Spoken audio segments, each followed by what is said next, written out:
In the Horn of Africa, a quiet struggle is unfolding, one that could reshape borders, economies, and alliances.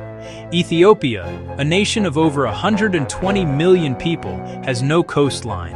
Somalia, its neighbor, has more than 3,000 kilometers of it. Now, a new deal between Ethiopia and Somaliland has reopened old wounds and raised big questions about power and sovereignty in the region.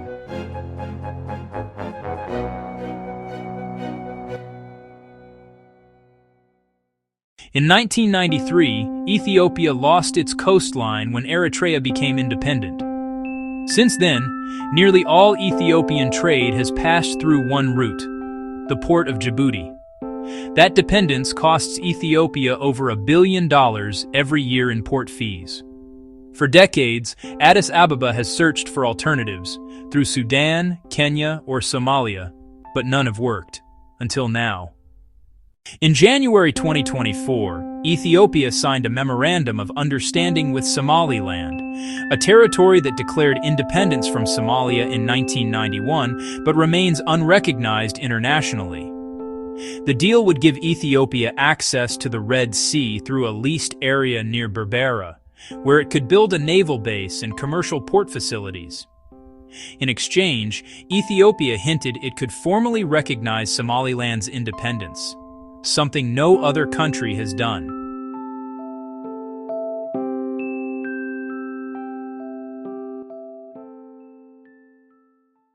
For Somalia's federal government in Mogadishu, this was a red line. It called the agreement illegal and a violation of its sovereignty, vowing to defend its territorial integrity by all means necessary. Somalia demanded international condemnation, warning that the deal could ignite new instability in a region already facing conflict and drought. The Horn of Africa sits beside one of the world's busiest trade routes, the Red Sea and the Gulf of Aden. Any change here affects not just Ethiopia and Somalia, but also Gulf powers, Western allies, and China, all with strategic interests in the region's ports.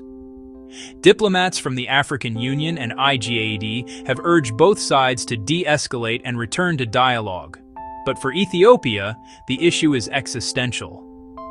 Without access to the sea, it fears economic vulnerability.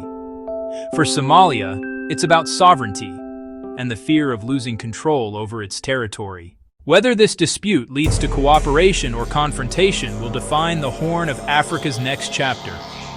For now, the two neighbors remain locked in a diplomatic standoff, one chasing the sea, the other defending it.